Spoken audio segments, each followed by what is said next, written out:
Movie शुरू होती है जहां हम टेसा थर्न नाम की एक लड़की को देखते हैं जो फ़ोन पर अपने फ्रेंड से बात कर रही थी। एक्चुअली टेसा एक पॉपुलर नॉवेल राइटर है जिसने बहुत सारी मिस्ट्री थ्रिलर बुक्स लिखी हैं।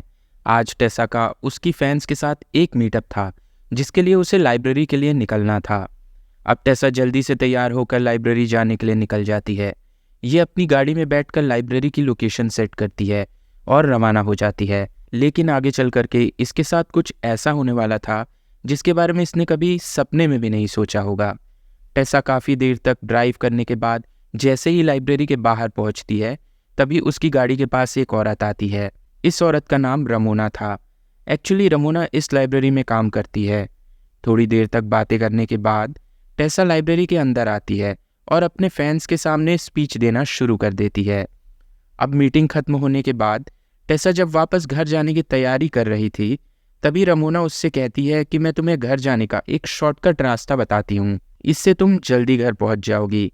अब टेसा अपनी गाड़ी में बैठ करके रमोना के बताए हुए रास्ते की लोकेशन को जीपीएस में सेट करती है और उसी रास्ते से घर जाने के लिए रवाना हो जाती है। टेस खुशी खुशी उसी रास्ते से अपने घर की तरफ जा रही थी, ये सोच करके कि घर जल्दी पहुँच जाऊंगी। काफ़ी देर तक ड्राइव करने के बाद टेसा की गाड़ी के टायर के नीचे कीलों की एक लकड़ी आ जाती है। अब टेसा गाड़ी को रोक करके जैसे ही नीचे उतर करके देखती है तो बहुत ज़्यादा टेंशन में आ जाती है क्योंकि वो कीलें उसके टायर में घुस चुकी थी और कार का टायर फट चुका था। टेसा की गाड़ी जिस जगह पर पंचर हुई थी यहाँ पर एक पुराना गैस स्टेशन था जिसे देख करके ऐसा लग रहा था मानो ये कई सालों से बंद पड़ा हुआ हो। अब टेसा इस वीरान, सुनसान और भयानक रास्ते पर बुरी तरीके से फंस चुकी थी। उसे कैसे भी करके अपनी गाड़ी के टायर को चेंज करना था, लेकिन ये काम उसके अकेले के बस का नहीं था। इस सुनसान सड़क पर किसी दूसरे गाड़ी का मिलना भी तो मुश्किल था। अब वो सड़क किनारे खड़ी होकर के किसी गाड़ी के आने का वेट करती है कि तभी अचानक से उसे एक बस आती हुई दिखाई देती है। वो उसे हाथ से रोकने का इशारा करती है लेकिन वो बस नहीं रुकती और चली जाती है। तभी हम देखते हैं कि थोड़ी देर बाद ही टेसा को एक और गाड़ी आती हुई दिखाई देती है। वो उसे भी हाथ दे करके रुकने का इशारा करती है और इस बार वो गाड़ी रुक जाती है। अब टेसा जल्दी से उस गाड़ी के पास चली जाती है और उससे हेल्प मांगती है। फॉर्चुनेटली या कहें अनफॉर्चुनेटली वो आदमी इसकी हेल्प करने के लिए तैयार हो जाता है। इस आदमी का नाम लेस्टर था और ये देखने में किसी प्रोफेशनल रेसलर से कम नहीं लग रहा था। अब लेस्टर उसकी गाड़ी के टायर को चेंज करने लगता है और यहाँ टेसा भी रिलैक्स होकर खड़ी हो जाती है। वो बेचारी सोच रही थी कि अब वो जल्दी ही घर पहुंच जाएगी, पर तभी हम लेस्टर को देखते हैं जो टायर चेंज करते हुए टेसा को गंदी नज़रों से देख रहा था। दरअसल टेसा को अकेले देख करके लेस्टर की नीयत खराब हो चुकी थी। फिर वो गेंडे जैसा आदमी अपना वहशीपन दिखाते हुए टेसा के पास आता है और उसकी गर्दन पकड़ करके उसके मुंह पर एक जोरदार मुक्का मारता है जिससे टेसा वहीं पर बेहोश हो जाती है। फिर ये उसे गाड़ी में डाल करके एक जगह पर ले जाता है। अब टेसा को जैसे ही होश आता है वो देखती है कि ये गेंडे जैसा आदमी बुरी तरीके से उसके साथ रेप कर रहा था। टेसा जोर जोर से चीखती चिल्लाती है। तब भी ये शैतान उसे बुरी तरीके से मारना शुरू कर देता है। ये यहीं पर नहीं रुकता और दो बार टेसा के साथ बलात्कार करता है। फिर जब टेसा अधमरी होकर के बेहोश हो जाती है तब ये उसे कंधे पर उठाकर जंगलों के बीच में ले जाकर पानी में फेंक देता है। टेसा को देख करके लेस्टर को लगने लगा था कि ये मर गई है। वो उसका हाथ पकड़ करके पानी में घसीटते हुए एक जगह पर ले जाकर उसे फेंक देता है और खुद यहाँ से भाग जाता है। लेस्टर के जाने के बाद हम टेसा को देखते हैं जिसे अचानक से होश आ जाता है। वो उठकर बैठ जाती है। टेसा जिंदा तो थी लेकिन उसकी हालत बहुत ही बुरी हो चुकी थी। वो ठीक से खड़ी भी नहीं हो पा रही थी। तभी उसकी नज़र पानी पर पड़ती है जहाँ पर कई सारी लड़कियों की लाशें पड़ी हुई थी। यहाँ पर हमें पता चलता है कि इन लड़कियों के साथ भी लेस्टर ने ही बलात्कार किया था और उन्हें बड़ी बेरहमी से मौत के घाट उतार कर इसी पानी में फेंक दिया था।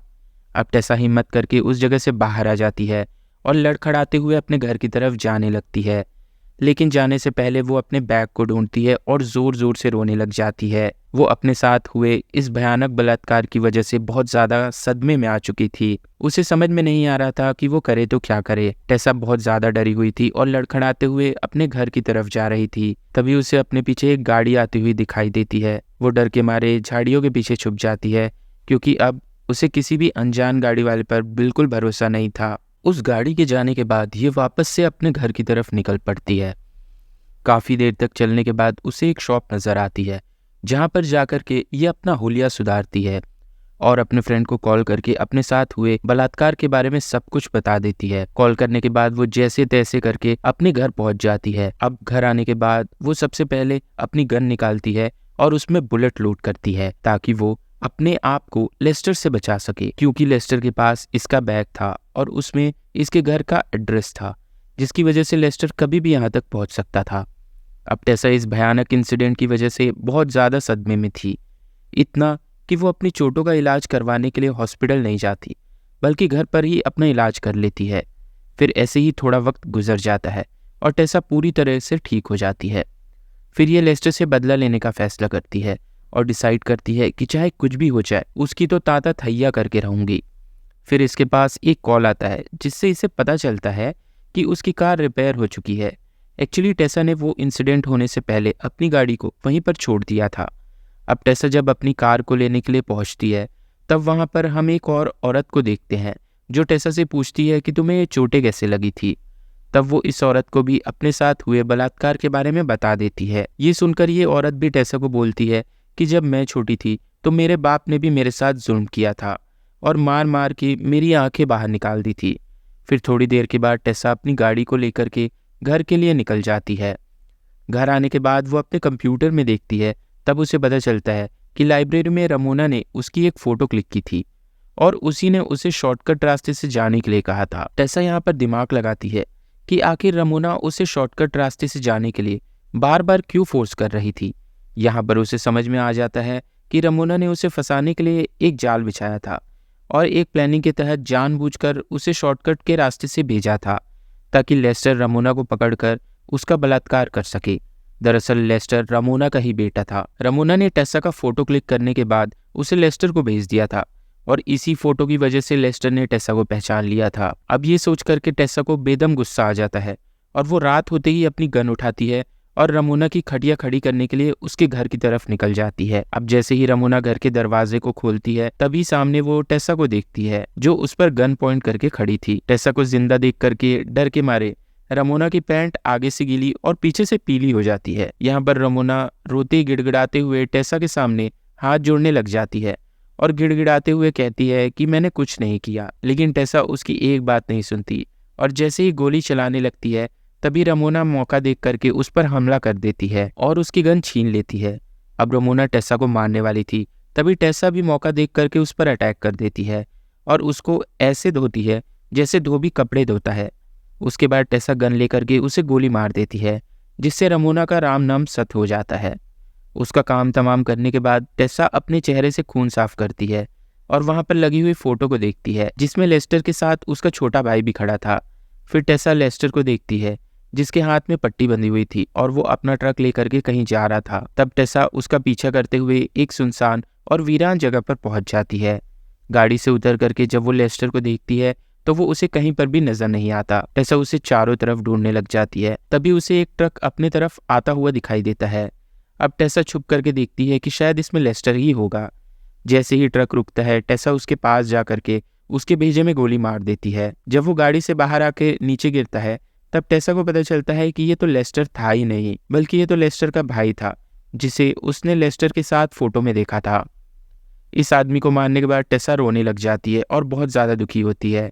वो सोच रही थी कि उसने एक बेगुनाह इंसान को मौत के घाट उतार दिया था। फिर उसके बाद वो यहाँ पर खाली पड़े हुए घर में जाती है।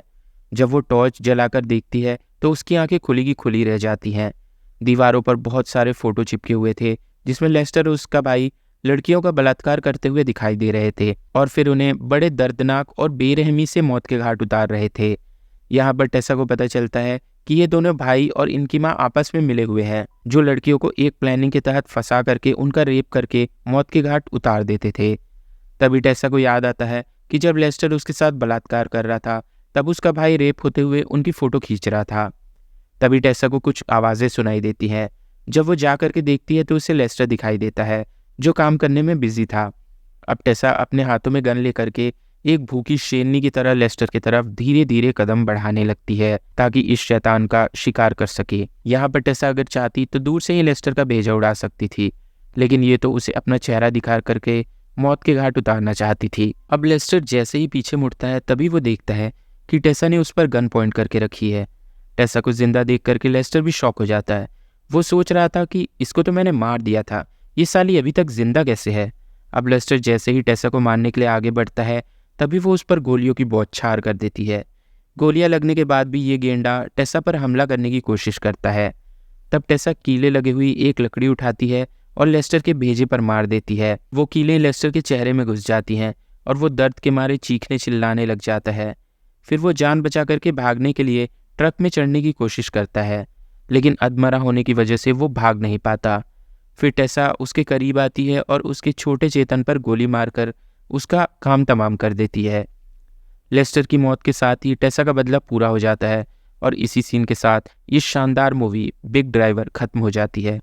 दोस्तों, हम आपके लिए ऐसे ही इंटरेस्टिंग मूवीज़ एक्सप्लेन करते रहेंगे, तो आप चैनल को सब्सक्राइब ज़रूर करें और लाइक और कमेंट्स भी करें। Thank you.